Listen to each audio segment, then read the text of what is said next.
YouTube! Yeah, so, got a bass in. You've seen me do these before, you've seen my Jim Deacon documentary.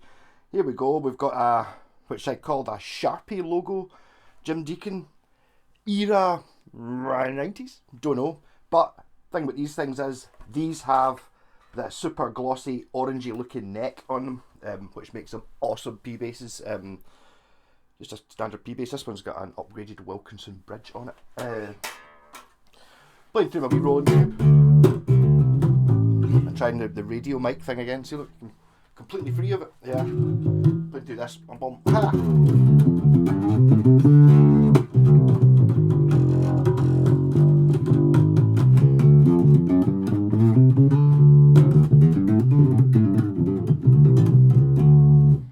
I've not tuned it either since yesterday, so it's holding tune. Not that it should go out of tune.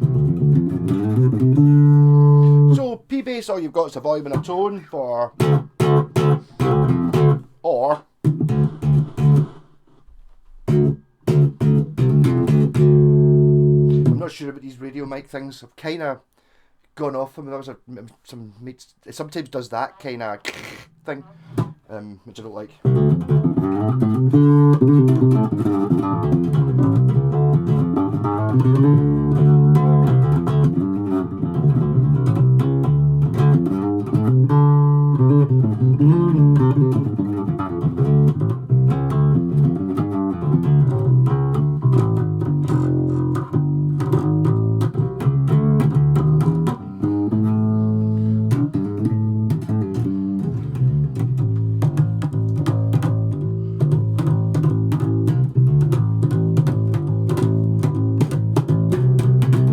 So the P-bass is basically what I like. I mean, there's actually no basses on the wall just now, but I mean, it's my chosen thing. I do have a couple of PJ ones, but I basically just don't use the J pickup.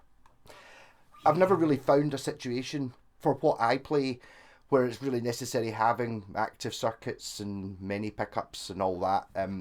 P-bass pickup, I was going to say Leo got it right first time. He didn't quite get it. He Sonyly got it right first time with the original P-bass. The original P-bass is basically this, still the one that's made today, apart from the scratch plate was a bit of a different shape, which makes no difference, but also this split pickup is the trick. This is it's a humbucker, sorta, but one coil only picks up these two strings and one coil only picks up these two strings, so yeah, so it's hum cancelling, but it is technically a humbucker because they are in series, so it's basically got a humbucker in it, but it's the P-bass pickup. It just seems to do the lot. The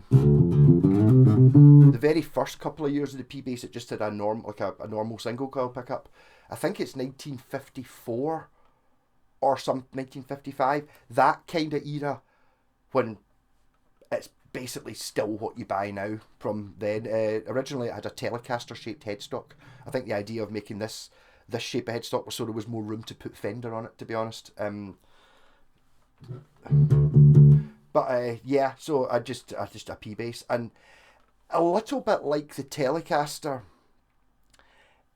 It's so basic, but you've got to remember as well that a P-bass, an electric bass didn't exist until the P-bass came out. So okay, not this exact model of P-bass, got a single coil pickup in it, got a different shaped headstock, but the rest is the same. This is also predates the Stratocaster, so basically a Strat is a copy of this shape. I think was it maybe 52 the PBR, whatever it is. This was before the Strat, so at one point Fender guitars consisted of the Esquire, which is a one pickup Telecaster, the Broadcaster, which they got sued, so it became a Telecaster, but still a Telecaster, and this, and then the Strat came out. So, and the thing that's so amazing about it is, before the Fender bass, which is, you'll hear Elvis call it that in some of the 70s, it's like, yeah, Jerry Schiff on a Fender bass, because precision is, it's got frets, like a guitar. Whoa, what I mean, so that's in tune as A, you don't need to be very careful about being,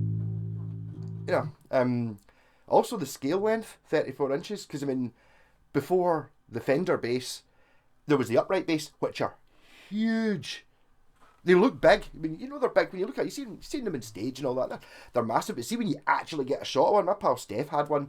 So I've got a double bass. What a shot! He went through it in his spare room, and it was like sitting there, and it was like, is that a very small door for your cupboard? No. And it's like you get it, and you think it's going to be all right. You play it like this. No, you play it like, the thing is massive. Actually, my pal Blacktooth Fox said he used to sleep in a double bass case when he was like a roadie. When after the sound check and stuff, he would have a wee sleep in the case. That's how big these things are. And he's not tiny. I don't know how big he is, but he's not that small. So the first ever attempt at a bass, what totally revolutionary, and he got it right first time. Kind of the same as with the Telecaster, which he kind of got right first go as well, sort of. You did get electric guitars in, but not solid-bodied ones, or not mass productions. So I've never needed more than a P bass.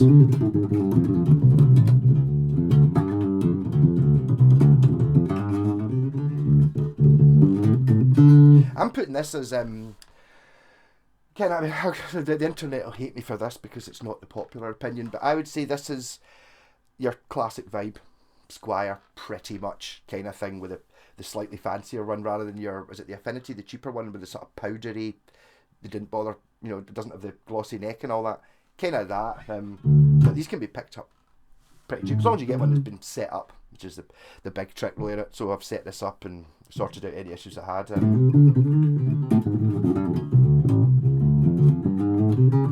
I was actually going to keep that Wilkinson bridge. I'd forgotten about it. I've got plenty of bridges that look exactly the same that don't say Wilkinson on them and don't have brass saddles on them. But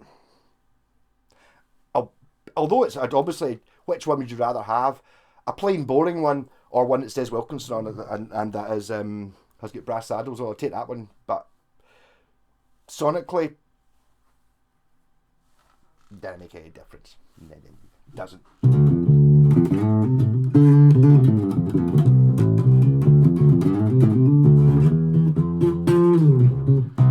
Yeah, so I'm going to play this song. Has been hanging in my head for weeks. I was singing it again last night before the studio. It's really annoying. But I've been a disco thing, so I was playing it too fast. Okay, so boom, boom, bang. Not as slow as that. I kind of get the hang of this tap tempo thing. Maybe if I use my right foot.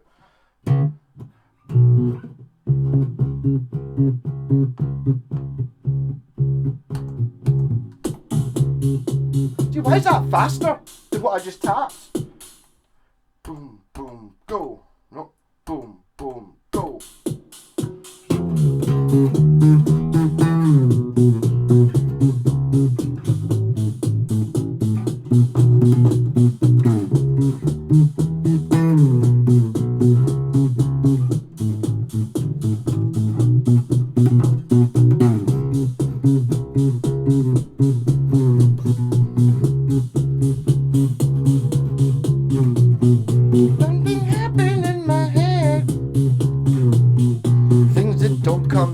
That's really annoying. I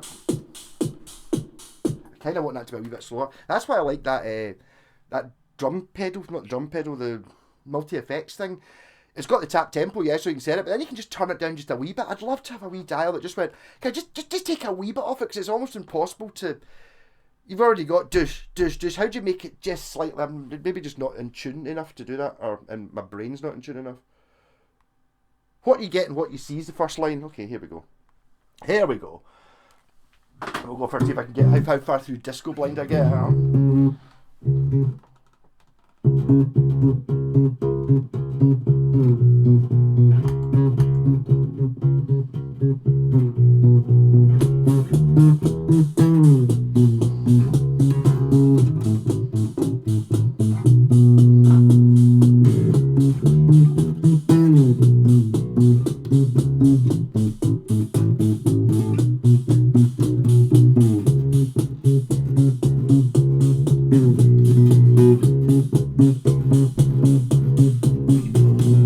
What you get and what you see, things that don't come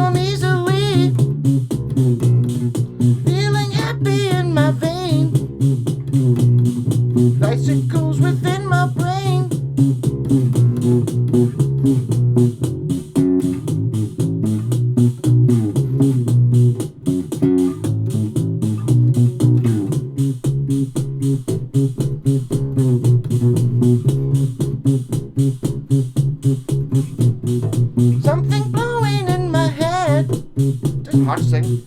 Winter's ice it soon will spread down to freeze my very soul. Makes me happy, makes me cold. Look again.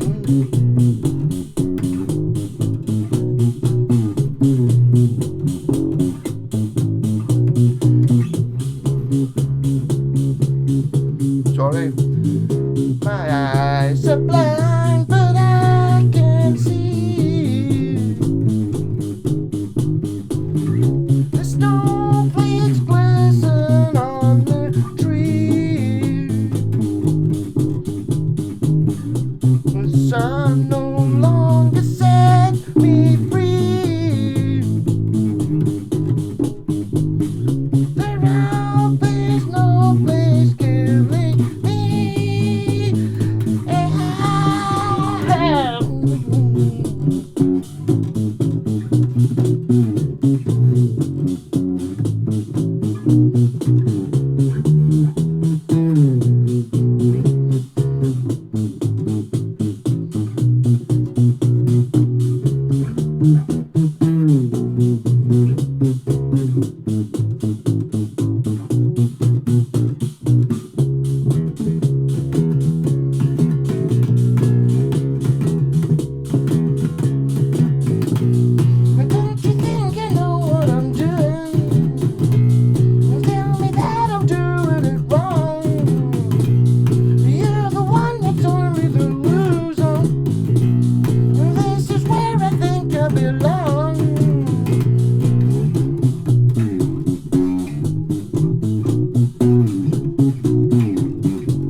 Hear hand claps there.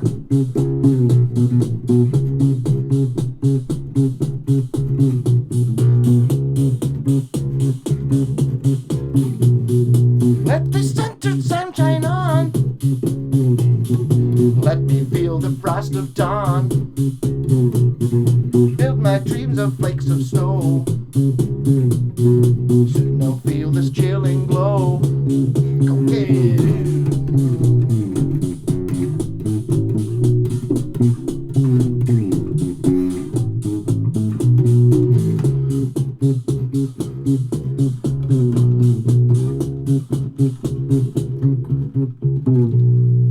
Yeah, see, I like to use now the tone control on a P bass makes it, but for doing the disco stuff, it really is.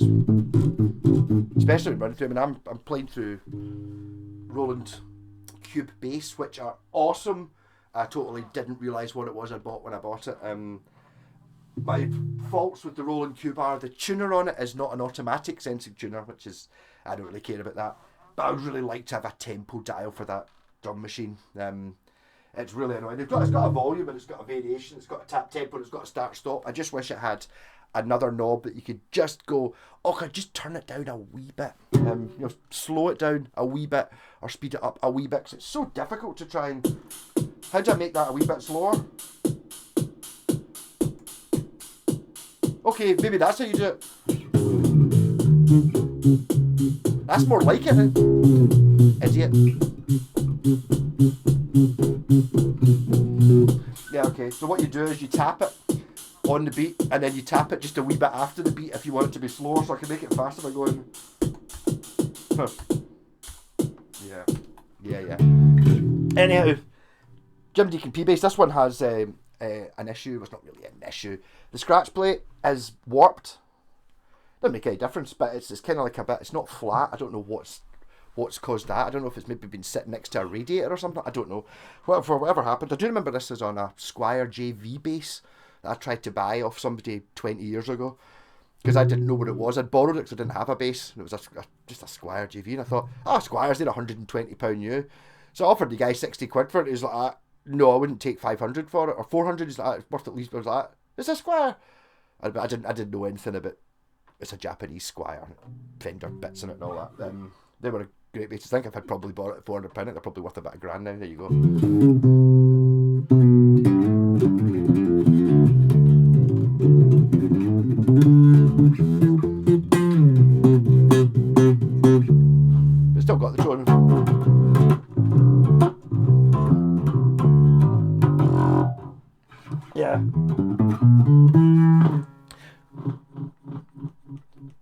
Yeah, what I need to do is, what's good about a P-base is actually I can just unscrew those 4 screws, kind of lift that up a little bit, scoosh it with contact cleaner, it'll be clean. I got this not working. I can't remember exactly what was wrong with it, but I've since put strings on it, set it up and all that, and it's just a decent P-base. It's one of those things, you will get Jim Deacon. Oh, God. Oh, they're awful. Alright, have you played one? No, I've not played one. Obviously I've not played one, but oh, they're crap. Right. What have you played one? I'm not playing one. No, I've got my Fender. Why would I want that? And you're like, okay.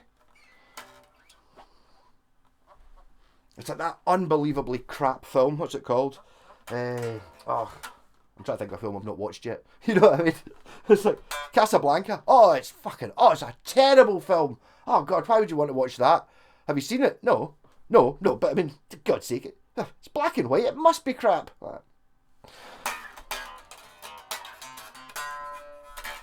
But this is what you want for, I don't know, the old fabled acoustic jam night, or I suppose, acoustic, or just a blues band jam open night, having a bass like this. Fucking fine. You'd be hard to, I think if you A-B'd it against a £1,000 Fender, you would be able to tell the difference. You would. The person listening, and especially if you're in a band, not going to be any difference, apart from if they can see the headstock. And obviously, because you hear what you see. So you would see, how the bass sounds. Oh, the bass is sounding pure amazing. It's pure amazing. Oh, it's not pure. Oh, it's a Jim Deacon. Oh, it sounds shit. It's not a Fender.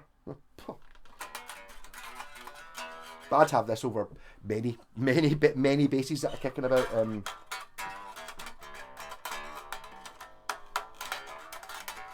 Actually, I might be swapping this with the singer in the Sabbath band. He's got a Hofner violin bass, like a reissue thing.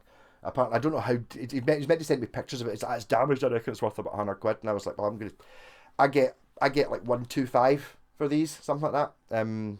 Which is a total steal, really, if you're looking at, compare this to the unset up Squire one, and it's better. Plus, it's got the vintagey thing on it. I mean, you can't fake. You can try and fake. People pay 10 grand to try and fake 20 years of wear, and it's like, okay, where you can sand the sides to make it look warm. But I'm talking about the actual wood drying out and getting used to and all that. It's like a 20 or a 30-year-old neck. It just is what it is.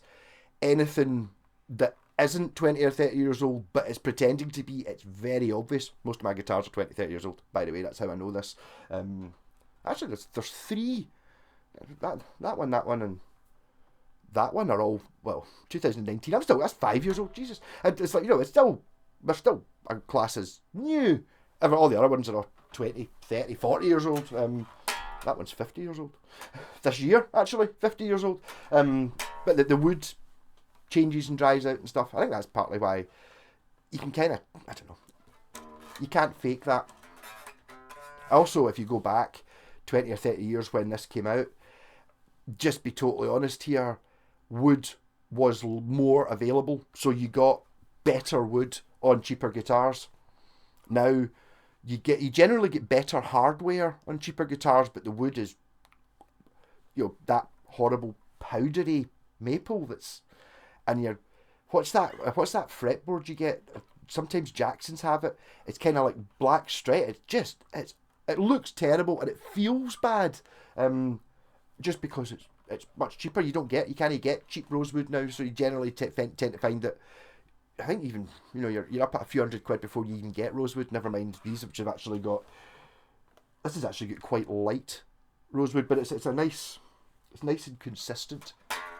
I think this one might have. I don't know if it's been hanging in a window or in direct sunlight or something like that. It would kind of explain why the fretboard's a bit lighter than I would think it would expect it should be, like colour wise, and the fact that this is a bit warped. Obviously, you could buy a P-base scratch plate. They'll all kind of fit with a wee bit of jiggery pokery. You might have to file a wee bit round there if it's not exactly the same neck pocket, but I think they're pretty much all standard. I think they're about £10 or £15 or something. But I mean, for a scratch plate, I wouldn't bother with that.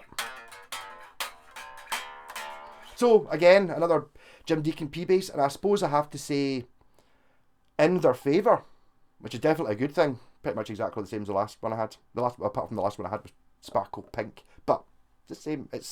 So that shows you a level of consistency. It's not one of those things like, I've never actually found one yet, but apparently some of the Harley Bentons are really good. It just depends.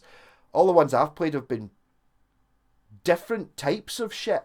Not the same.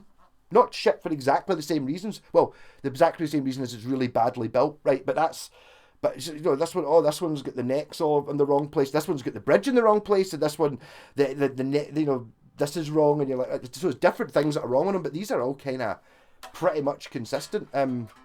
It's just a P-bass. I think that's maybe something to do with why Telecasters always work as well. It's like just copy it, just do exactly the same thing every time.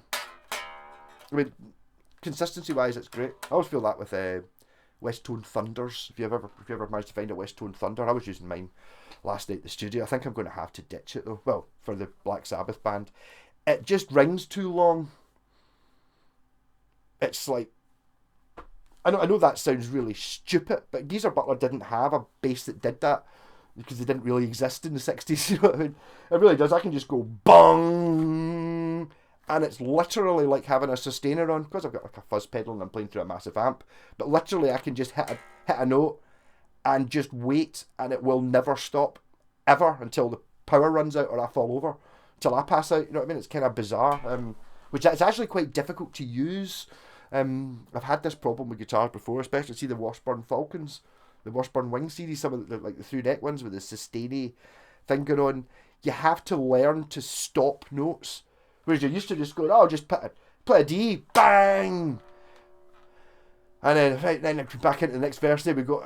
Whereas in those guitars, it's bang, and you have to physically stop it, but they don't fade away, so it's kind of quite jarring. So rather than going dang, they just go dang, because that's when you mute it. So it's kind of it's a strange thing. It's like not having an envelope filter on your synth. It's like it just ends. Kind of bizarre.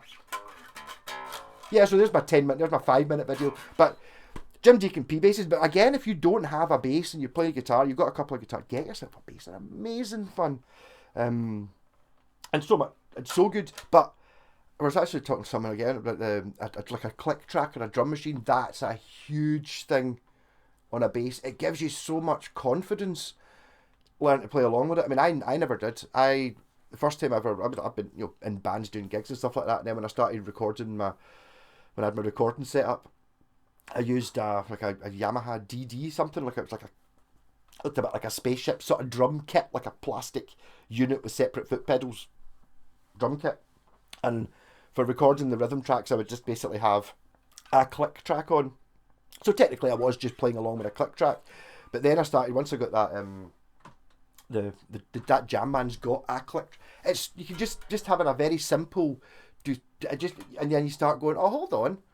I can play on the beat, which makes it drive, or I can play slightly before it, which gives it a woomph, or I can play slightly behind it, and it's like pure, oh, and then suddenly you go, all right, you don't actually have to play on the beat all the time, which is, you're probably already do this playing in bands by just listening, but when you've actually just got a very basic suddenly you're in complete control, and you go, oh, I didn't realise I was doing that in that Stone song or that whatever it was you were playing, and then you've got the ability to control that, and you realise that you can actually control the whole song, even though you're just playing the same notes. You're just playing A. You can totally control exactly how everything feels just by playing on, slightly off, slightly early. It's yeah. So some sort of click track. I mean, obviously now you can get a click track, or you just go on YouTube and just put on click track, and it'll give you it, but. It's nice having something. Anyhow, this one over. Jim Deacon P-bass, totally recommend them. They're fine. If Andy doesn't want this, it'll be up for sale on Facebook Marketplace. But they're great. Why am I not keeping it then if they're so great? Because I've got so many flipping guitars. It's ridiculous, and so many basses. And this is just a black P-bass. I mean, okay, it's got the torque plate, which I quite like. It's like this with a white plate. I would be thinking of painting it or getting another one just to make it a bit cooler. I've got something against black and white Strats. I don't know why. I'm just Strat bassist. Rock on! Like and subscribe and all that. See you later.